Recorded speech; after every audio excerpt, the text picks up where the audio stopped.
Brad Friedel, what a way to finish our series of World Cup coverage by previewing this historic clash. Two great footballing nations, both of them two-time World Cup winners. The stage is set. The current holders against the current Copa America winners. France against Argentina. Something has to give. What a game. Just incredible. And we have so many world stars, global stars on show and playing, maybe not so much in the prime of their careers like a Giroud, but playing like they're in the prime of their careers. And Messi, you know, he's at the more in the twilight of his career as opposed to the prime, but he's just been superb. And it just seems like every single goal, or either he scores or he contributes to it.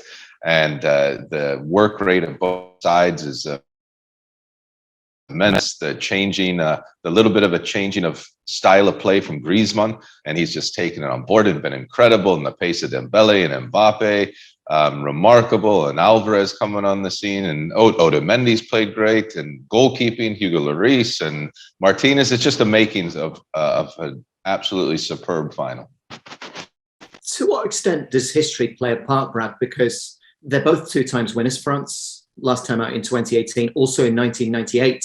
Argentina a little further back, 78 and 86. The two teams came together 4 years ago in the 2018 World Cup. That was a 7-goal thriller. That was the day that Kylian Mbappe took it upon himself to seemingly single-handedly destroy Argentina. He ripped them apart. With that in mind, to what element does history play a role?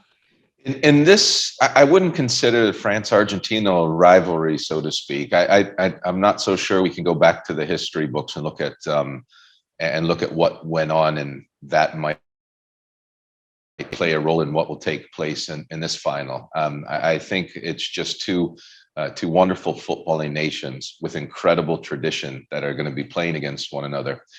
Two different styles of play. No doubt, but just so much quality on show, and two attacking teams, which is great. You know, getting to finals sometimes, one team would defend far more than the other. That's not going to be how this final is. You know, France is going to try to get the ball to their very important and influential players up front, and so is Argentina. So we're going to have two teams that are going to try to score multiple times, which makes for just an absolutely thrilling encounter. As you say, Brad, you've played in 3 World Cups. They both like to attack, but they've got different ways. Can you explain to us how they go about it? Because from an amateur standpoint, you see that France, with their confidence and their self-esteem, are just a sky-high level. And yet they'll be happy to let Argentina have the ball, will they not? Because France like that rope-a-dope tactic. They like the quick flurry of counter punches. They like to hit you on the break with speed, with Mbappe. How are the two different approaches come together in this final?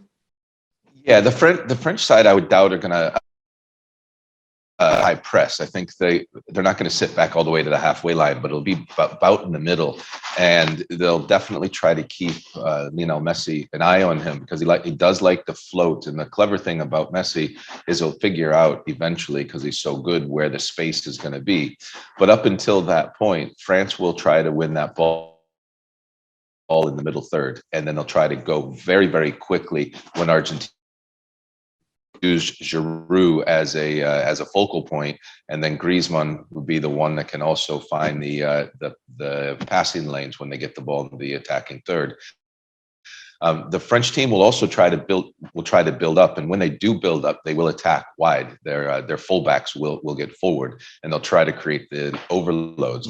With Argentina, Argentina will be very physical, and they too will try to win the ball in midfield and break, especially when France sends their fullback forward. And that's where Messi is just at his truly best. He will float around. He will walk around what seems will be like 5 to 10 minutes sometimes, where you don't see him put a sprint in, and then all of a sudden this turn of pace, this magical moment happens, and Messi either himself does it, or he brings 3 or 4 other players into it, and France will be hit with like a 1-2 punch very quickly. So they're both two different styles of building up, two different styles of attacking. But boy, when they get the ball up front, what's on show for us with Alvarez, the likes of an Alvarez and Messi, and then Mbappe, Dembele, Giroud. It's the best, some of the best that we have in global football. Focusing in on Messi just momentarily, Brad. You've got more than 80 international caps. You've played in 3 World Cups. You've played for 4 different Premier League clubs in England. And yet, when you watch Messi, it feels as if he's not just playing in the game. He's observing it from the best seat in the house and then choosing when to join in. Did you, in all of your storied career, ever come across, and that's with respect to, you played with Modric, for example, but did you ever play with a player with the nous, the intelligence, frankly, the talent? The closest I would Hadji. I was with him only a short time at Galatasaray. Georgie Hadji. He was superb. Very temperamental, a different type of player to Messi, of course. But these guys see football 3-4 passes ahead of everybody. They can see space develop that other players couldn't dream of. They can, as a coach, you could analyze and analyze and analyze, and then a player like Messi, he'll analyze on the field in a split second and know where the space is. When playing against Thierry Henry, I used to watch as a goalkeeper. There were times where he would just be standing way off to my right-hand side, look like he's not interested in the game whatsoever. But what he was doing was knowing where the space was, so when Bergkamp got the ball, exactly where to run into it. And then he was so fast on a flash, he's in front of me on a breakaway. It's similar. Messi has that ability. And it's just remarkable to see. He'll know where to float around, and he does really float. He walks. The last game, the semifinal, I saw him pressing and closing down defensively. You don't see that. You don't see that too often. Of course, it's a World Cup. He's going to want to lift it. So I'm assuming we're going to see a little bit of that against France as well. But the spaces that he gets into, and what one of Messi's perhaps greatest traits is, he gets up to, I've spoken to sports scientists that have been at Barcelona, he gets to high speed, his high speed running in about 1.5 to 2 steps. I mean, that's just remarkable. That's why people can't catch up to him. You either foul him or he gets by you. And even at his age now, he's still doing it. Look what he did to one of the best defenders in the tournament, Gvardiol. Yes. He went by him and Gvardiol hadn't been outrun by anybody, I don't think, in any game, playing against some incredibly quick players. And the 35-year-old Messi turned him one way, turned him another, and then laid it off for a tap-in. Remarkable stuff. Perfect example. Brad, as a football lover, I can say with absolute sincerity, it's been nothing but a treat to make this bookmakers.com series with you. In our penultimate call, you said something fascinating about France, that in seeing off Morocco, they almost just were content to find a way. When they needed to, they went, because of their confidence, their self-belief, to another level and engaged that level when they had to. Do Argentina match them for that swagger and self-belief when push comes to shove, would you say? Yeah, and then I would say even one step further because of Messi. There's nobody in France's team that would be considered the greatest of all time. But Messi is, and he knows it. Of course he does. And so he has that extra little edge on that. You get the feeling that if Argentina needs something a little bit extra in what will probably be the penultimate World Cup of Messi's career, I would think he has that in him. Just to go and Brad, do that. Sorry to jump on you there. The penultimate World Cup of Messi's career. You genuinely believe we might see him in USA, Canada, Mexico in 4 years' time? We'll see. You never know. He's 35. That would be 39. I think that all depends on what he wants to do mentally. The way that he plays, if he stays injury free, perhaps, if they win it this time, maybe that's it for him. Maybe he says, that to win it again would be unlikely. But he's very similar to the build of Modric. Like Luka's 37. I don't think he'll probably do it at 41. He probably, I mean, it sounds crazy, but he probably could if he mentally wanted to do it. I think there comes a time where you just want to take, rest and go into retirement as a player. But Messi, he's so good and he figures out a way all the time. To that end, which of these two teams, and you might say, well, it's level or it differs at different points of the game, which team has the greater penetration? Because Argentina with their superior possession, France with their lightning quick counterattacks, thanks to Mbappe, Dembele, the space-finding ability of Griezmann. Which team has the better penetration? I would say overall, with a multitude of players, probably France, but I think Argentina has a better defense than France does. So I think Argentina will be able to get better looks at Hugo Lloris's goal than France will be able to get at Martinez's goal. But if France have got better penetration, does that unwittingly cause a problem? Kylian Mbappe, maybe not the best player in the world right now, doesn't track back, end of. They leave him high up the field. Therefore, have they got a problem as well as a privilege?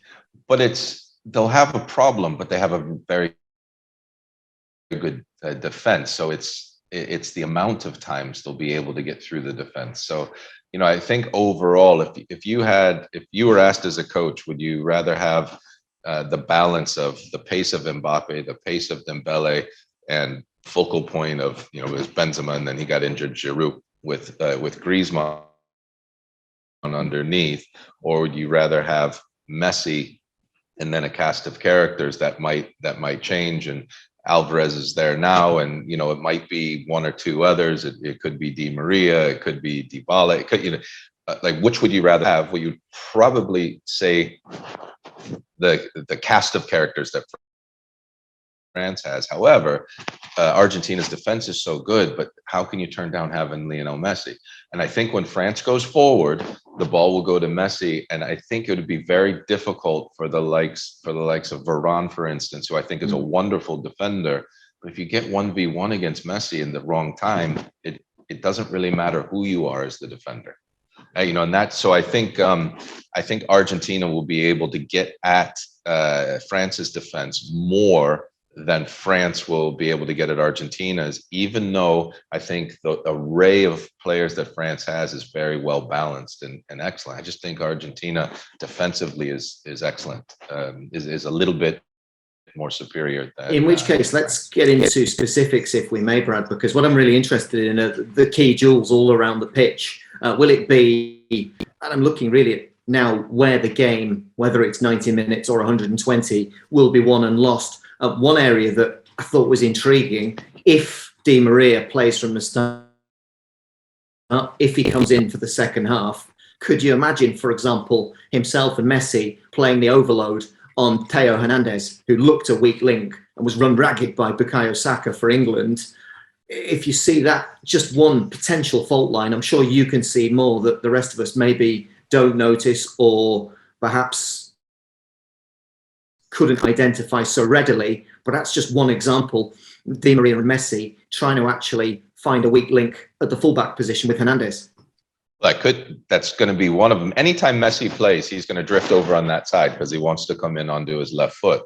So then you have to decide is it going to be the other center back that comes and helps out? Is it going to be your left wing that comes back? Do you want Mbappe tracking back? Probably not.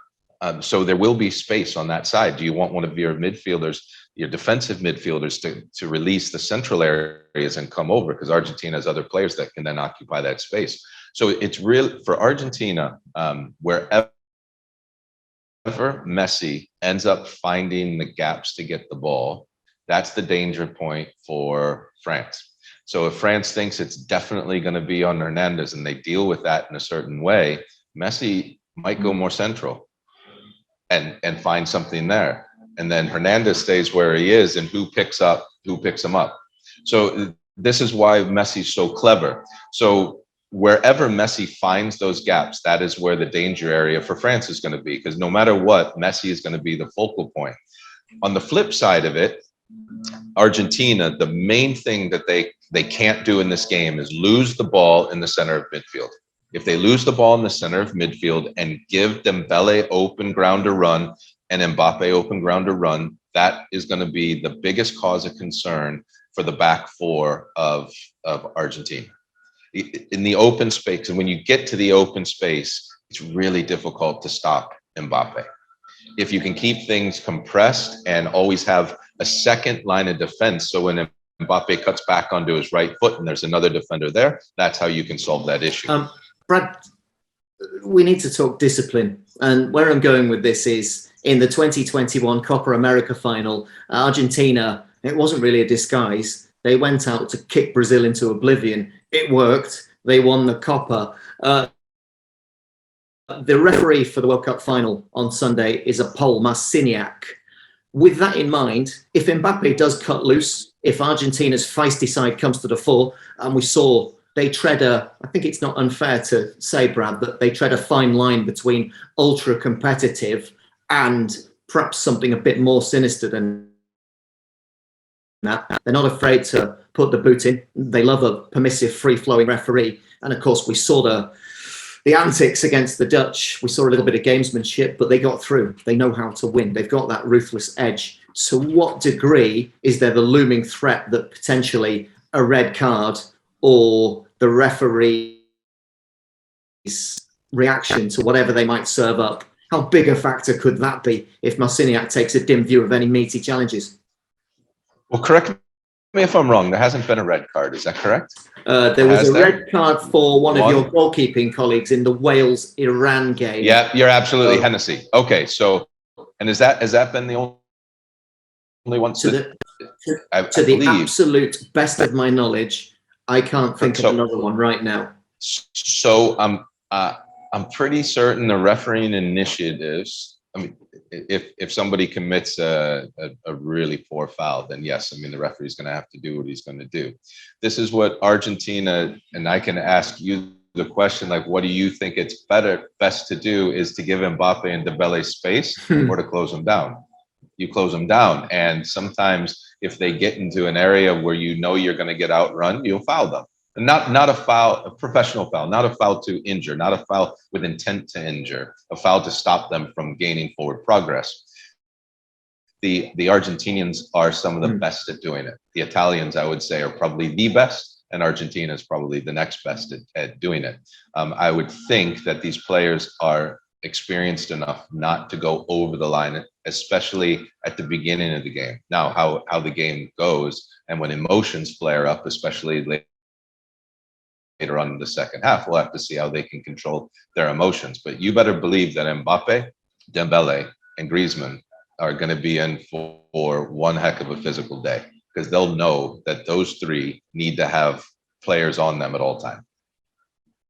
Is it, and it's very hard to try and project in your own mind as a fan, Brad, but what emotions are those 22 likely starting players, some of those subs, the likes of Di Maria, who might or might not make the cut? How are they feeling right now? You've been there at a very, very top level where the pressure is the most intense, the scrutiny, the levels of interest, the press intrusion. Before the very biggest games, are those guys just lapping up the moment and savoring this potentially once in a lifetime incredible 72 hours, 48 hours, 24 hours, whatever it might be, as they build up? Or are they sitting there thinking, I just wish that whistle would go and we can get on with it? Is it ecstasy, the build up and a lovely feeling, or is it agony and you just want to get on with it? Well, I would say right now, a couple of the players are probably still recovering while they're getting prepared for what they're going to do tactically in the game within their squad. So while you're recovering, it's quite a calm mental moment, because you're really trying to lessen the load mentally and lessen the load physically on your own body, so you're prepared to play. I would say tomorrow they'll want the whistle to go. you just want the occasion to come. You want it to be there already. You're playing in a World Cup final, whether any cup final that you're playing in, you just want the whistle to go. Like whenever there was a cup final, we played one in Turkey. It didn't kick off until like 10 p.m. and you were sitting there all day long, or 9 p.m. And all day long you're waiting. And you're just sitting in your hotel room, waiting for the occasion. Get on the coach, get to the stadium and have that whistle going. But the thing is, with these sets of players, they know they're good. They expect to win every game, so they won't be nervous, so to speak. They'll expect to be there, and when that whistle blows, we're going to have two teams that will both rise to the occasion. And as I've said a couple of times, that is the elite professional psyche, and that's what I guess we as outsiders don't get to see what you do, Brad. Brilliant answer. I know that you'll probably bat this one away and say it's their job, but to what degree is burnout a threat? Because the way I'm going with this, these players have been put under extraordinary demands. Argentina themselves had to go the distance, extra time and penalties against the Dutch. Last year, they won the Copa.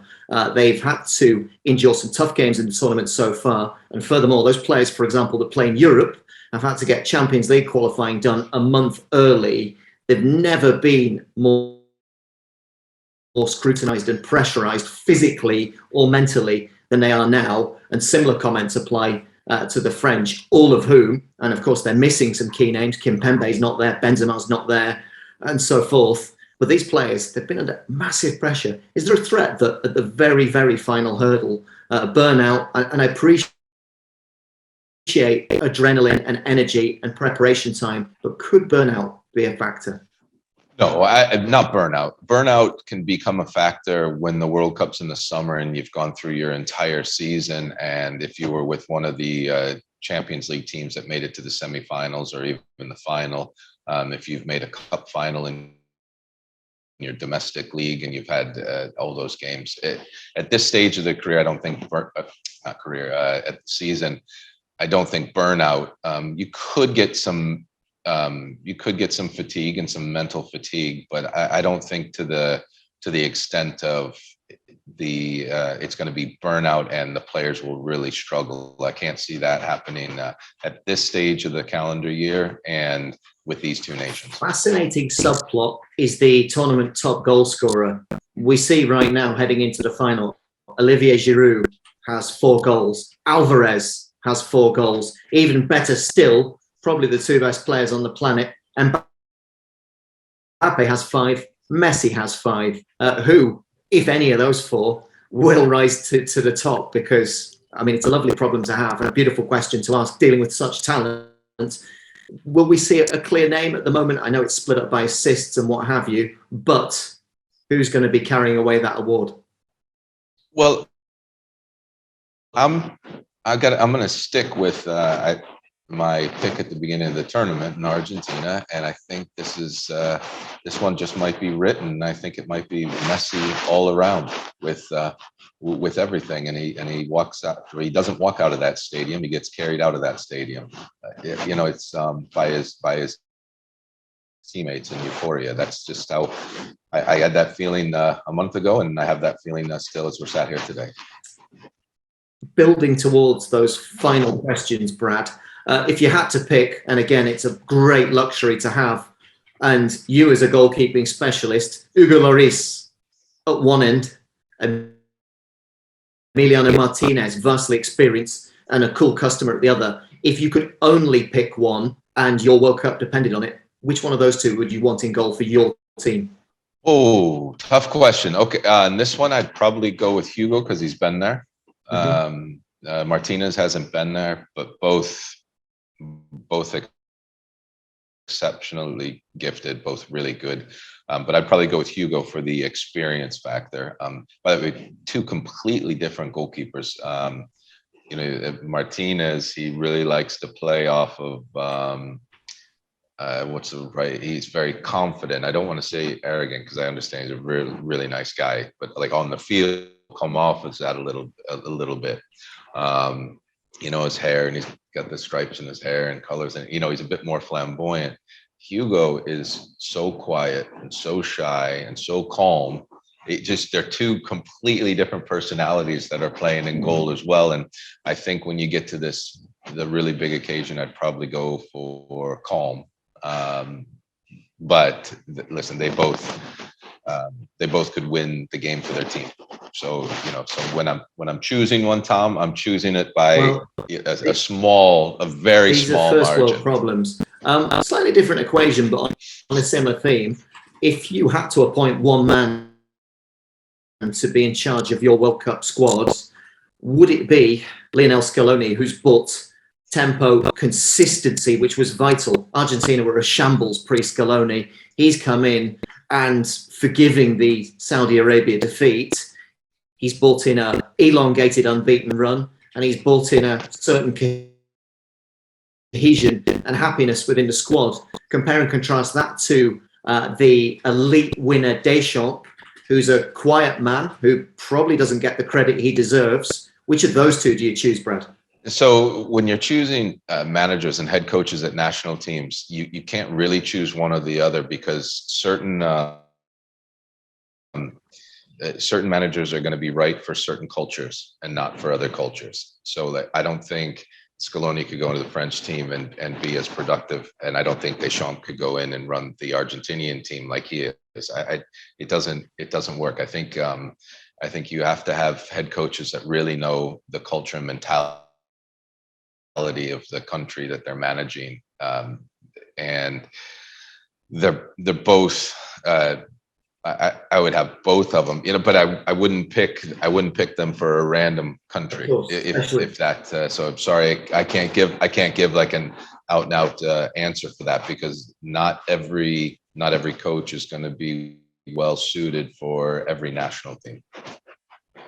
But if it's club football, I would probably have at this moment in time the experience with Deschamps over Scaloni if I was choosing at the club level. To what degree, and this has been noticeable, and we've touched on this in other calls, but it's definitely worth retrieving this topic as we head towards Sunday's final. Argentina, they say that jumbo jets full of crazy, passionate, loud, noisy, boisterous Argentines are heading out to Qatar every day this week. They might not have too much cash in their pockets, but that goes out the window when it comes to supporting their team. Already were rumoured to be something like 50,000 there. This, on Sunday, the World Cup final, will be far more like a home game for Argentina than it will for France. You, as an elite professional, formerly of many, many, many seasons standing, in excess of 80 international caps and 3 World Cups, when you step across that white line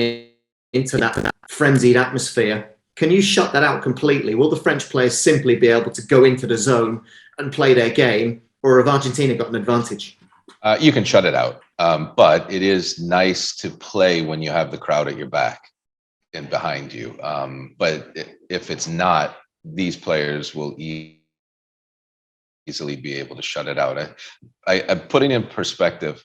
I think when you get to an experience level in professional football, you could probably play in front of a stadium, if there was such a thing, with 5 million people in it, and it would seem the same as playing in a stadium with 100 people in it. Like you can really close everything off and concentrate on the task at hand. It is nice though when you're playing at home or in front of what is a home crowd and you score a goal, that they can put a little bit of pressure on the referee. And there's little added incentives to it, of course. But if you're on the receiving end of it and it's more like the away crowd, you can definitely shut it out. What about the stadium itself? And this might sound like an unusual question, but let me qualify this.